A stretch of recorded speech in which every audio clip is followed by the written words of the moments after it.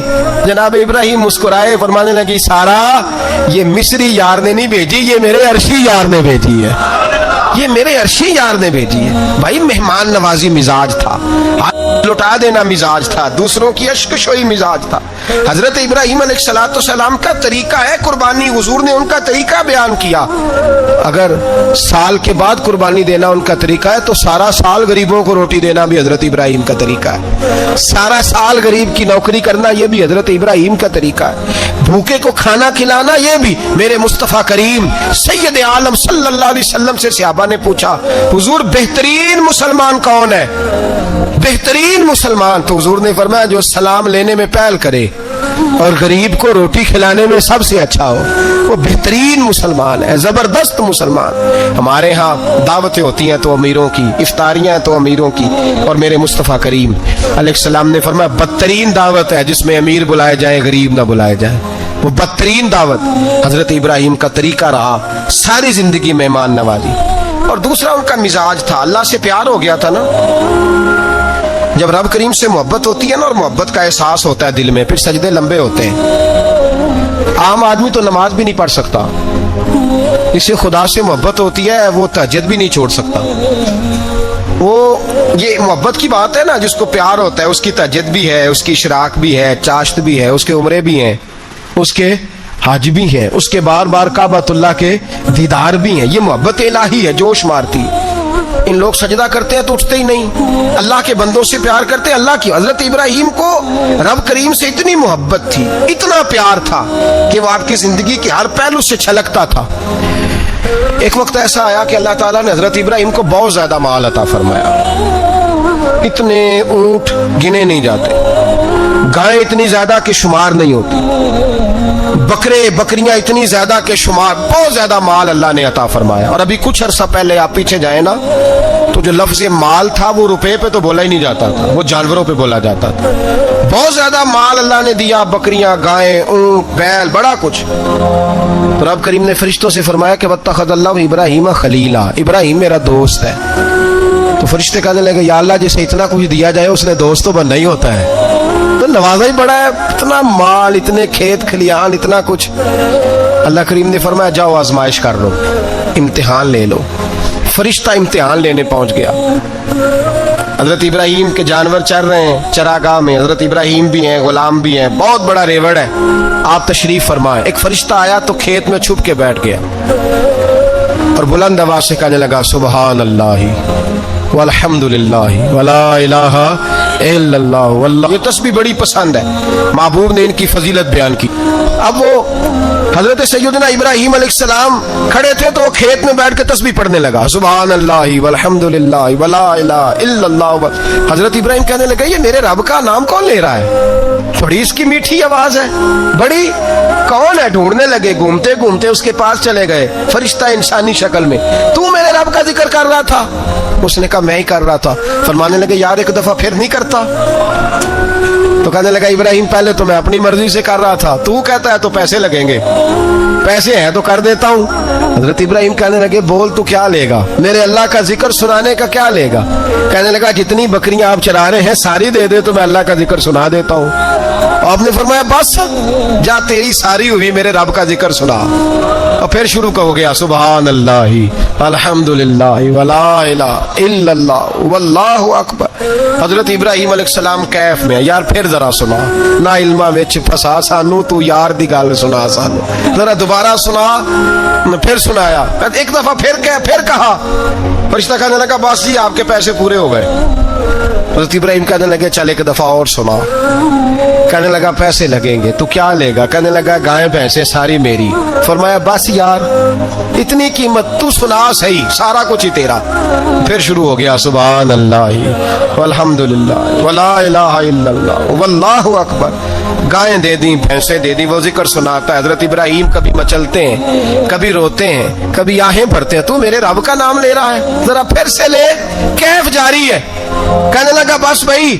حضرت ابراہیم فرمانے لگے تو اور لے لے جو لینا ہے، مجھے ذکر سنا. اس نے کہا ابراہیم بکریاں میں لے چکا، گائے بھینسیں میں لے چکا، اونٹ رہ گئے، سارے لے لوں گا پھر ذکر سناؤں گا.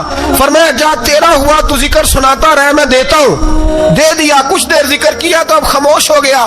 حضرت ابراہیم خلیل اللہ علیہ السلام فرمانے لگے ذکر سنا.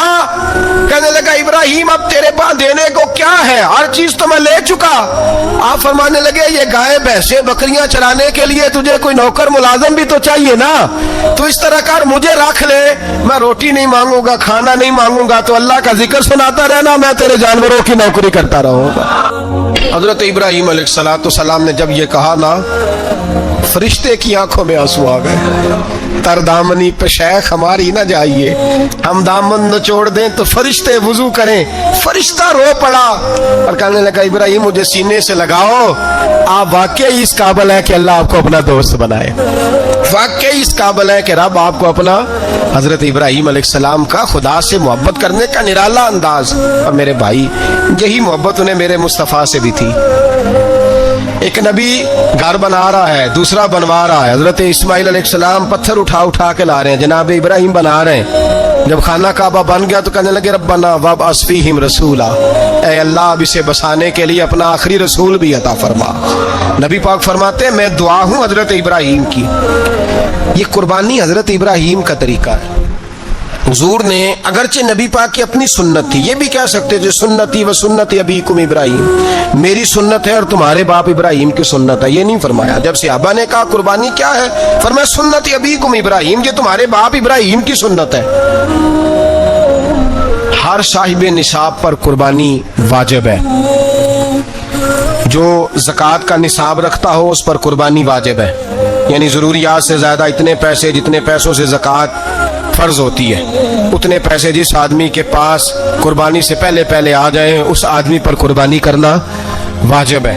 بکرا، چھترا، دمبا 1 سال کا یا دمبا 6 مہینے کا ہو پر اتنا بڑا محسوس ہوتا ہو کہ لگے کہ 1 سال کا ہے، اس کی قربانی ہو سکتی ہے. جانور میں کوئی عیب نہیں ہونا چاہیے. اتنا کمزور نہ ہو کہ ذبح جہاں اسے کرنا ہے وہاں وہ چل کے جا نہ سکے، اتنا کمزور جانور نہ ہو. اس کے اندر بظاہر کوئی اتنا بڑا نقص نہ پایا جاتا ہو، کانا نہ ہو، لنگڑا نہ ہو، کوئی اس کی ہاتھ نہ کٹے ہوئے ہو، ایسا نقص جو واضح ہو. بکرا 1 سال کا، گائیں اور بھینس یہ 2 سال کی، اونٹ 5 سال کا.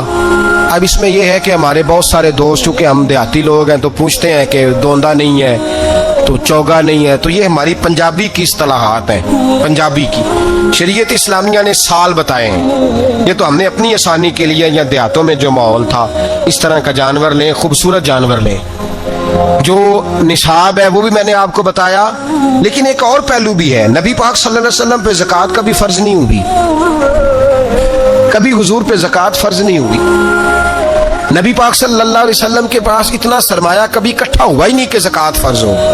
لیکن نبی پاک کے صحابہ فرماتے ہیں کہ مدینے کے 10 سالوں میں اللہ کے رسول نے ہر سال قربانی فرمائی ہے، ہر سال قربانی دی. اور جس سال حضور حج کرنے گئے اس سال اللہ کے نبی نے 63 اونٹ ذبح فرمائے. اور حضور صلی اللہ علیہ وسلم جب اونٹ ذبح کرنے لگتے نا تو صحابہ کہتے ہیں اونٹ خود دوڑ کے حضور کے سامنے آ کے لیٹ جاتا اور نبی پاک اسے ذبح کرتے اور فرماتے ہیں ایک دوسرے کو دھکے دیتے اونٹ کے، پہلے میں نے جانا ہے ذبح ہونے کے لیے، پہلے میں نے. انہیں پتا تھا کہ جو مصطفیٰ کے ہاتھوں ذبح ہوگا وہ تو دائمی زندگی پا جائے گا، یہاں بھی وہاں بھی زندہ. 63 اونٹ ذبح کیے. ایک اونٹ میں کتنی قربانیاں ہوتی ہیں؟ 7. اب 63 کو 7 سے ضرب دو گے تو کتنی بنے گی؟ اور پھر نبی پاک صلی اللہ علیہ وسلم نے 10 سال مدینہ منورہ میں قربانی دی، ہر سال. اب وہ 63 اونٹ، ایک اونٹ میں 7 قربانیاں، ہر سال یہاں قربانی. اور مولا علی شیر خدا فرماتے ہیں نبی پاک 2 قربانیاں دیتے، میں نے کہا حضور 2 جانور ذبح کر رہے ہیں آپ؟ تو حضور نے فرمایا ایک میری طرف سے ایک میری امت کی طرف سے، غریبوں کی طرف سے. اور حضرت علی کو حضور نے وصیت فرمائی تو 2 دیا کرے گا. یا رسول اللہ صلی اللہ علیہ وسلم میں غلام ہوں، خادم ہوں. حضور نے فرمایا علی ایک تو نے اپنی دینی ہے، ایک میری طرف سے دینی ہے. 2 قربانیاں. مولا علی نے بھی ساری زندگی 2 قربانیاں دی. حضرت علی بھی مال کے نصاب نہیں تھے، اپنا مکان ہی نہیں تھا، کوئی کاروبار نہیں تھا، کئی دن فاقے رہتے تھے، پر قربانیاں کتنی دیتے تھے؟ 2. ہمارے پاس ویسے اگر سسرال میں، میکے میں، کزنوں میں کچھ شادی ہو جائے تو 50-60 ہزار کا خرچہ برابر ہے، وہ پکا ہے. اور قربانی کی باری غریب ہو گئے، سارے غریب ہو گئے. کہتے نہیں یہاں مشکل ہے. او خدا کے بندے، اللہ کے ساتھ تجارت کر، اس کے رستے میں 1 دے گا، رب تجھے 70 گنا اضافہ کے ساتھ عطا فرمائے گا. قربانی مال کے نصاب پہ ہے. کوشش کیا کریں کہ اللہ کے رستے میں جب دینا ہو پھر لیت اللہ سے بچیں.